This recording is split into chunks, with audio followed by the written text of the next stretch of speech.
Hello everyone and welcome to my channel. My name is Penny and this is Penny's Small Spaces. Before we get started, I just wanted to say Merry Christmas to everyone.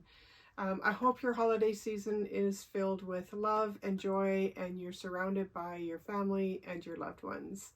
And I also want to wish you a very happy new year. I hope it brings you much joy, prosperity, and good luck. So this is the last video of 2024, and I wanted to thank you all as well for all of the great support that you've given me and the channel over the past year. Every like, comment, and share has helped for the channel to grow, and I want you to know how much I appreciate all of that and how much I appreciate you. Okay, so today's video is another subscriber request. This comes from my good friend Linda out in the UK. And I have to admit, when she asked me to make a metamorphic library chair, it sent me straight to Google because I had no idea what that was. So I managed to find some pictures, and my first thought was, oh boy, if I don't get the measurements right on this, it's not going to function the way it's supposed to. So I did some poking around and I managed to find some plans that of course are designed for a full-size library chair. That included measurements, which was a godsend. And so then I just, of course, took those measurements and brought them down to miniature size.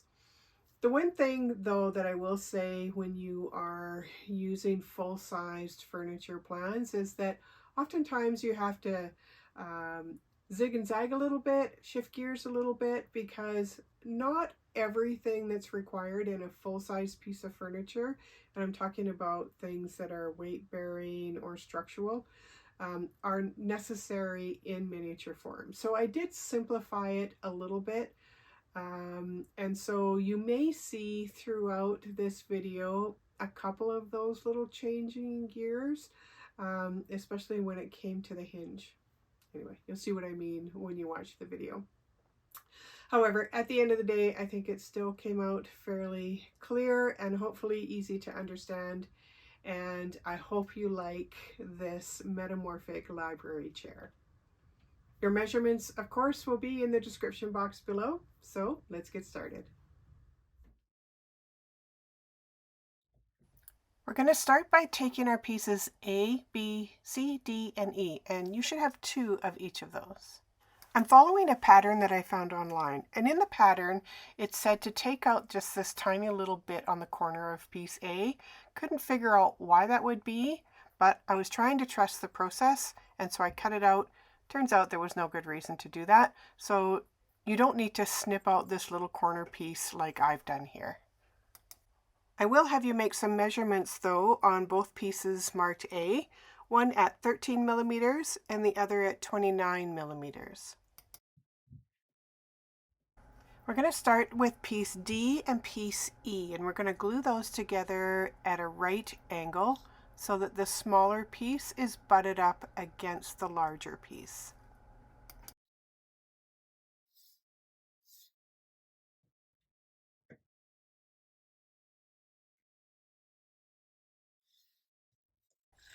Next, we're going to bring in piece A, and I'm going to line up that mark that we made at the 13 millimeters with the top edge of piece D.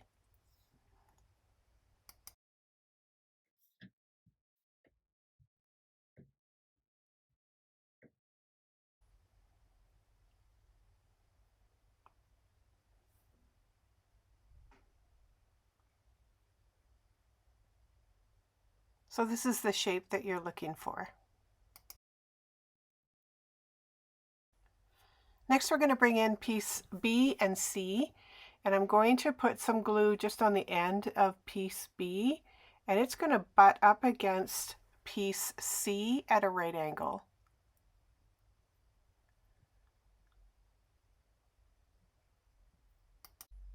Now I've given each of these pieces a couple of minutes for the glue to set, and now I'm going to glue piece B and C onto piece A and D.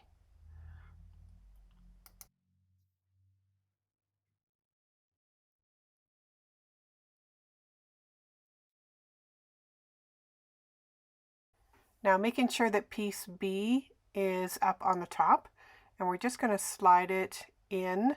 So the top of piece B should now sit under that second measurement we made at 29 millimeters, and your piece now should look like a set of stairs.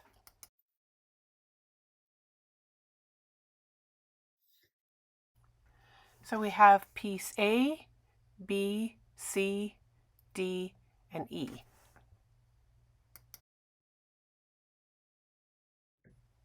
Here's a closer look. You can follow the same process to make the other side. Now these two pieces make up the frame for the bottom part of the stool, and I want to join them together. So we're going to bring in piece F first. So a reminder that you don't need that little notch there, but piece F will sit kind of right in the middle of piece A, but up flush with the top of that piece.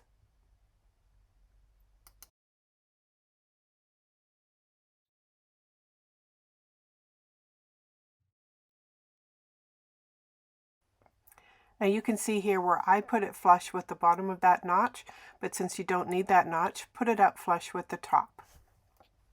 I ended up having to go in after the fact and put a little tiny piece in there to fill that space up. So if you put it up on the top to begin with, then you'll avoid that issue altogether. So the next piece that we're going to add in is going to be piece marked G. Piece G is going to sit right on the very top of piece F, just up flush with the top edge.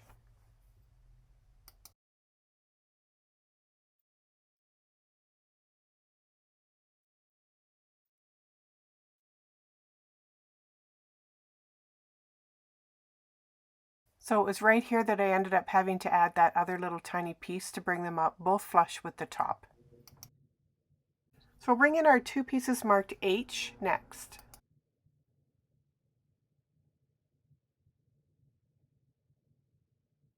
I'm going to place my first piece marked H right up in this corner here where piece B and C are attached.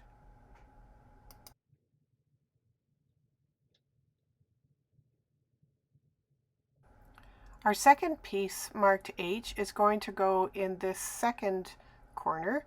So this is going to be where D and E are joined together.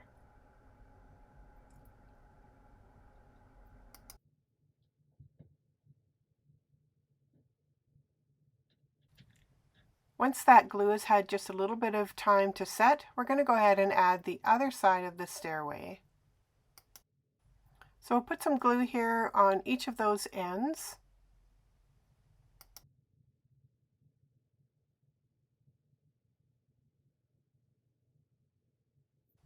And attach it to the other side.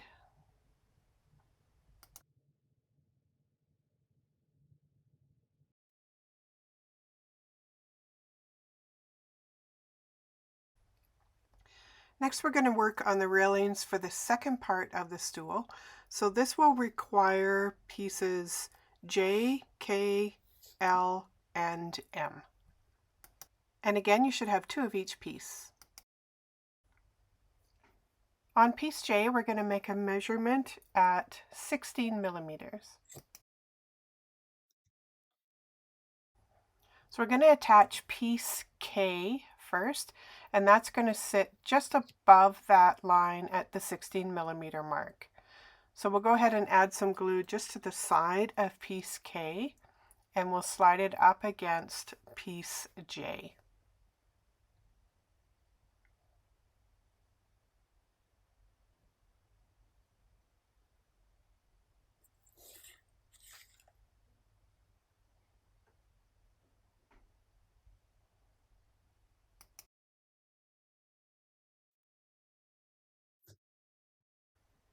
Next, we're going to bring in piece marked M. So this is the smallest of these four pieces.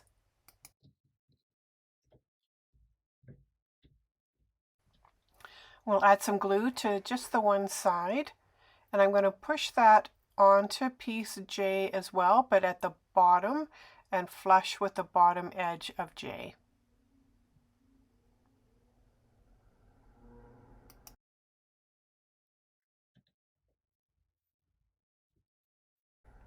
And then finally we have our piece marked L.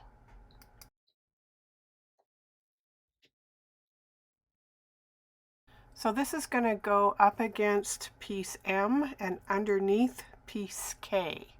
I'll show you what that means in a second here. So I'm just putting glue to the top of piece L and then on the side near the bottom. I almost need some tweezers here. Things are so small. But it's going to slide in just like this.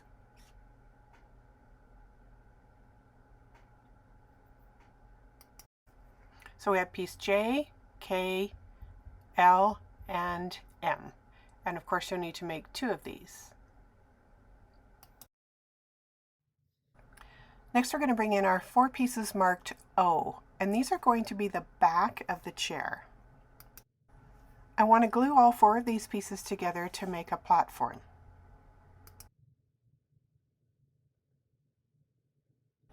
I want to make sure that these pieces are flush at least on one side, and then I can trim off anything that's kind of sticking out a little bit on the other.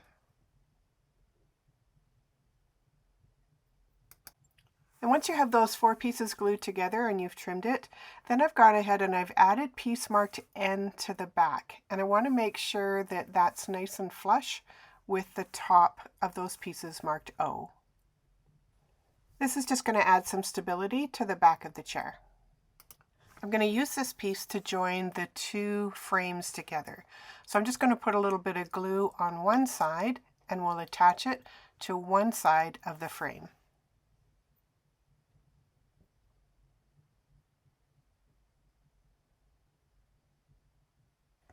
I found it easier to prop this up on something a little bit higher just because of the angles of the frame. So I'm making sure that the front of pieces marked O are flush with the front of that frame, and I also want to make sure that it's flush with the top. So you can see here that I've pushed them right up to the very top, and I've pushed them down against my 1, 2, 3 block so that it's nice and flush on the front. And then it should look like this when you're finished. Next we're going to add piece marked P, and this is a structural support piece, so you can put glue on either end of this piece.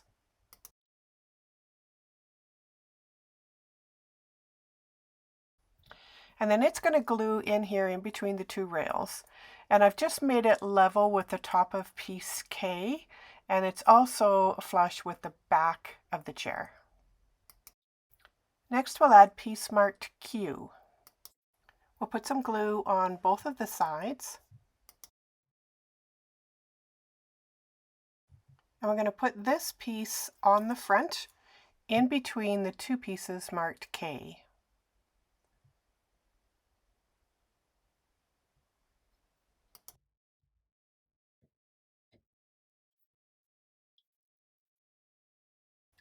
I'm going to build the seat of the chair next, so you'll need 5 of your pieces marked S. And you can do this 2 different ways. You can create the same kind of platform as we did with pieces marked O and then lay it on top, or you can just lay the pieces individually across the 2 frames on top of the piece marked K.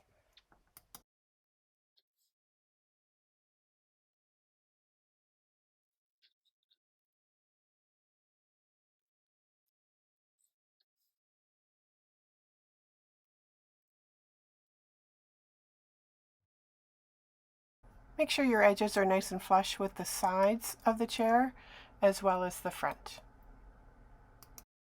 Next we'll add piece marked P, and this is just going to sit in the back of the seat, and so it'll sit in between the 2 rails and then pushed up flush against pieces marked S. Now I'm going to turn the chair over and I'm going to add 3 more pieces marked S across this section here.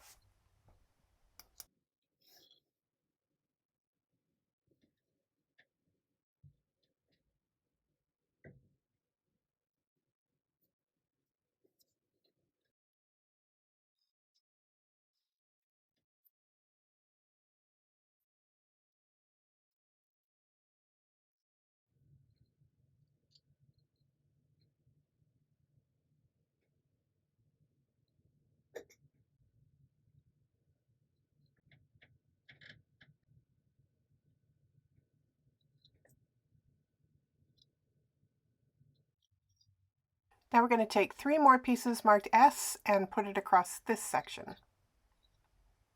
So then we have our chair base and our second step.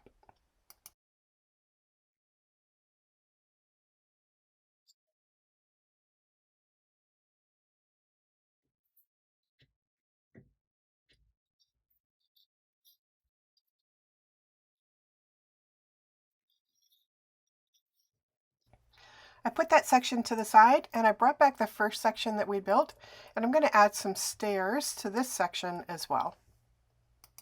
So I'm adding 3 pieces of S onto the top section.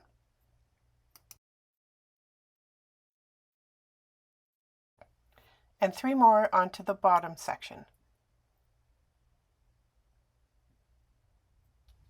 So I need to join these 2 pieces together now, and the plans that I was following used a hinge. But if you've ever used these hinges that you can get either on Temu or Amazon, you probably already know that they don't work really well in miniature. As small as they are, they're too wide this direction, and generally where the hinge part is, it leaves a gap in the wood, which when you try and do something in miniature just makes that gap really large. So I went on a hunt for a better kind of hinge for miniatures, and I found these and I thought I had it. I mean, it's much narrower, as you can see, and the little nails that come with it are much shorter, and I thought this will probably work really well. Unfortunately, it did not. I spent probably an hour putting this little hinge in, only to find that it had the same problem as those slightly larger ones, in that the gap it leaves because of the hinge part is just way too wide. So I ended up taking it apart, removing the hinge, and starting over using a fabric hinge. To make that fabric hinge, I'm just taking a piece of white fabric. Now this is interfacing. However, if you don't have interfacing, that's fine. You can use any kind of fabric. I prefer to use white because it's easier to paint over. And I'm basically going to join both the top and the bottom halves of these stools together, putting half of the fabric on one side and the other half on the other. I have this glue called Ultimate Glue, which is very similar to your E6000 or E7000 glue, and it worked actually really well for hanging on to that fabric.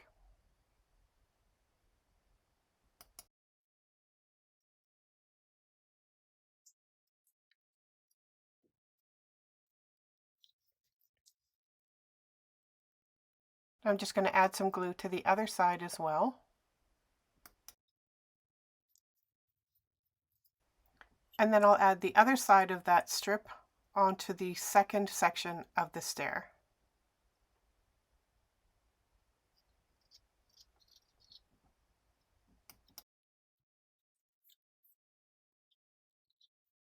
Here's hopefully a better angle, so that strip of fabric is right where my fingers are on that second step. Now I've also gone in and filled in some of the cracks. Anywhere where the wood pieces meet or join, there's going to be that little bit of a crack. So I'm using some spackling to fill those in. You could also use some wood filler. This is the kind of spackling that goes on pink and dries white, so you know when it's completely dry. And you can see here where I have put it in everywhere except where the steps themselves are. I'm going to paint those a different color than the rest of the stool, so there was really no point in filling in that crack. So I've chosen a couple of colors that match the reading chair that's going to be in the library. So I've taken the beige and the green from that piece, and I'm going to use that to paint this library chair. So I've used the beige color on the railings, and this took 2 full coats in order to get some good coverage. Then I went in and I painted the seat, the chair back, and all of the steps the green color. So now just a quick recap on how this all works. So it can be set up as either a chair or a stool. And right here in front is where that fabric hinge is. And now that it's painted the same color as the railings, it's really not that noticeable. And I find that it does actually work really well. It held really well, and it doesn't create a big gap in the chair when it's up on its chair side. So that brings us to the end of this video. I hope you like this little chair, and thanks again to my pal Linda for the suggestion. And a Merry Christmas to you all, and I'll see you in the new year. Bye now.